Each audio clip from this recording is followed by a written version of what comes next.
While Indian activities largely benefit the Afghan people, increasing Indian influence in Afghanistan is likely to exacerbate regional tensions and encourage Pakistani countermeasures in Afghanistan or India.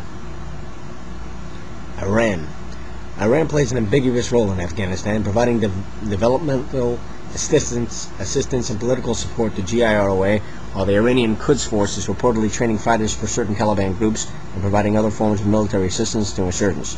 Iran's current policies and actions do not pose a short-term threat to the mission, but Iran has the capability to threaten the mission in the future. Pakistan may see Iranian economic and political initiatives as threats to their strategic interests, and may continue to address these issues in ways that are counterproductive to ISAF effort. Russia, Central Asia.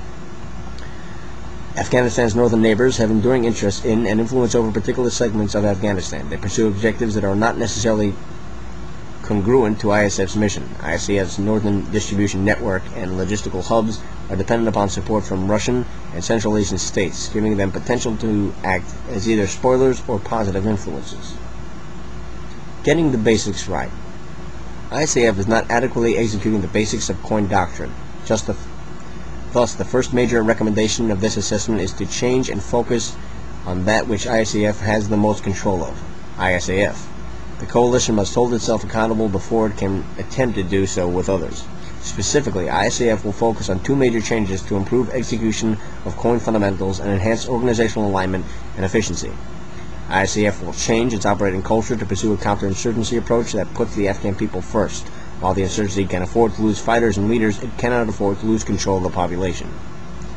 ISAF will change the way it does business to improve unity of command within ISAF, seeks to improve unity of effort with the international community, and to use resources more effectively. New operational culture, population-centric COIN. ISAF must operate differently. Preoccupied with force protection, ISAF has operated in a manner that distances itself both physically and psychologically from the people they seek to protect. The Afghan people have paid the price, and the mission has been put at risk. ISAF with ANSF must shift its approach to bring security and normalcy to the people and shield them from insurgent violence, corruption, and coercion, ultimately enabling GIROA to gain trust and confidence with the people while reducing the influence of insurgents. Hard-earned credibility in face-to-face relationships rather than close combat will achieve success. This requires enabling Afghan counterparts to meet the needs of the people at the community level through dynamic partnership, engaged in leadership, decentralized decision-making, and a fundamental shift in priorities.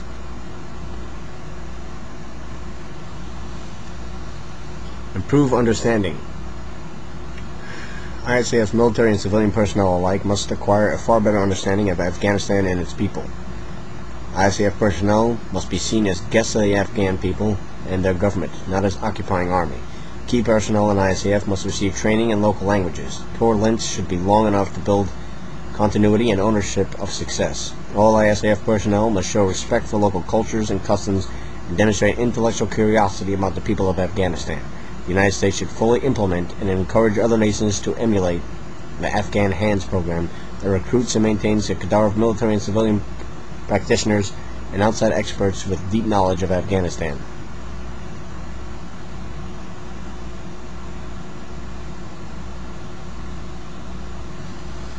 Build relationships.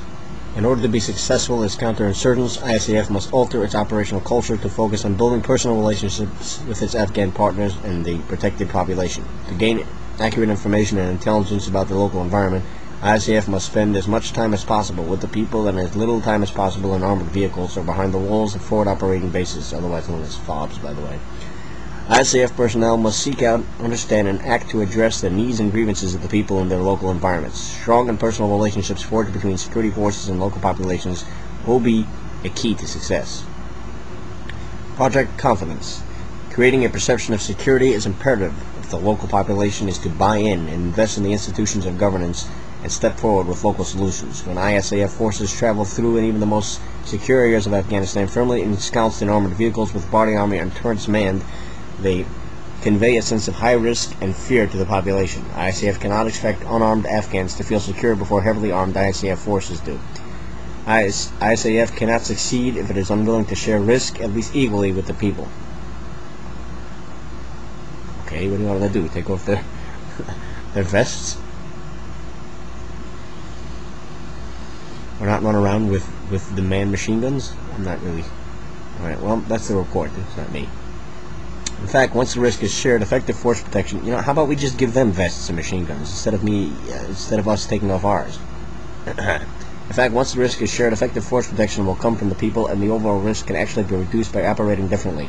The more coalition forces are seen and known by the local population, the more their threat will be reduced. Adjusting force protection measures to local conditions sends a powerful message of confidence and normalcy to the population. Subordinate commanders must have greater freedom with respect to setting force protection measures they employ in order to help close the gap between security forces and the people they protect. Arguably, giving leaders greater flexibility to adjust force protection measures could expose military personnel and civilians to greater risk in the near term. However, historical experiences in counterinsurgency warfare, coupled with the above mitigation, suggest that accepting some risk in the short term will ultimately save lives in the long run. Okay.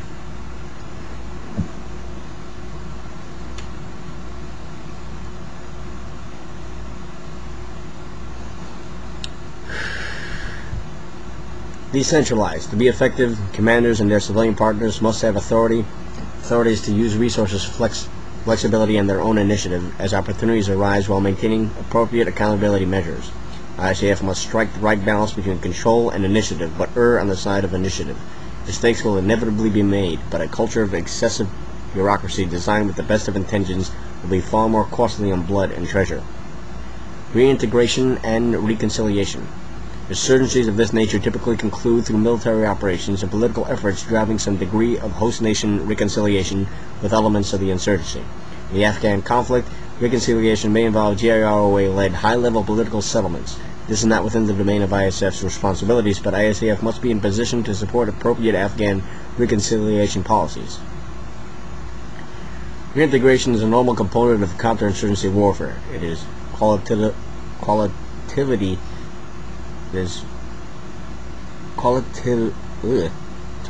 different from reconciliation and is a critical part of the new strategy. As coalition operations proceed, insurgents will have three choices: fight, flee, or reintegrate. ICF must identify opportunities to reinstate former mid to low-level insurgent fighters into normal society by offering them a way out. To do so, ISAF requires a credible program to offer eligible insurgents reasonable incentives to stop fighting and return to normalcy, possibly including the provision of employment and protection. Such a program will require resources and focus as appropriate on other people's future rather than past behavior. ISAF soldiers will be required to think about coin operations differently, and that there are now 3 outcomes instead of 2. Enemy may be killed, captured, or reintegrated.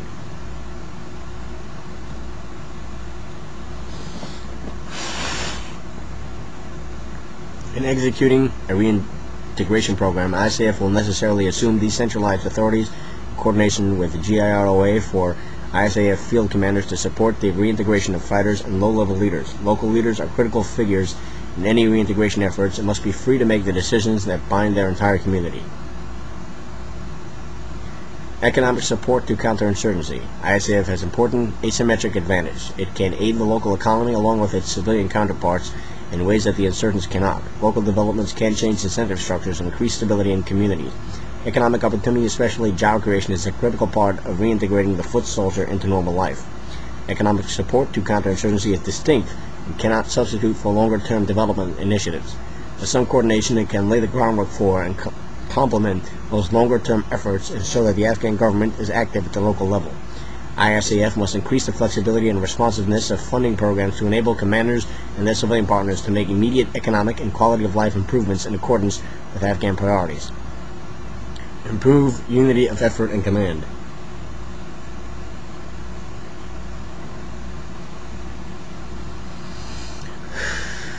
ISF subordinate headquarters must stop fighting separate campaigns. Under the existing structure, some components are not effectively organized, and multiple headquarters fail to achieve either unity of command or unity of effort. The establishment of an intermediate operational headquarters is the first step toward rectifying these problems. This new headquarters will enable ISAF headquarters to focus on strategic and operational matters and enhance coordination with GIROA, UNAMA, and the international community. The intermediate headquarters will synchronize operational activities and local civil-military coordination and ensure a shared understanding of the mission throughout the force.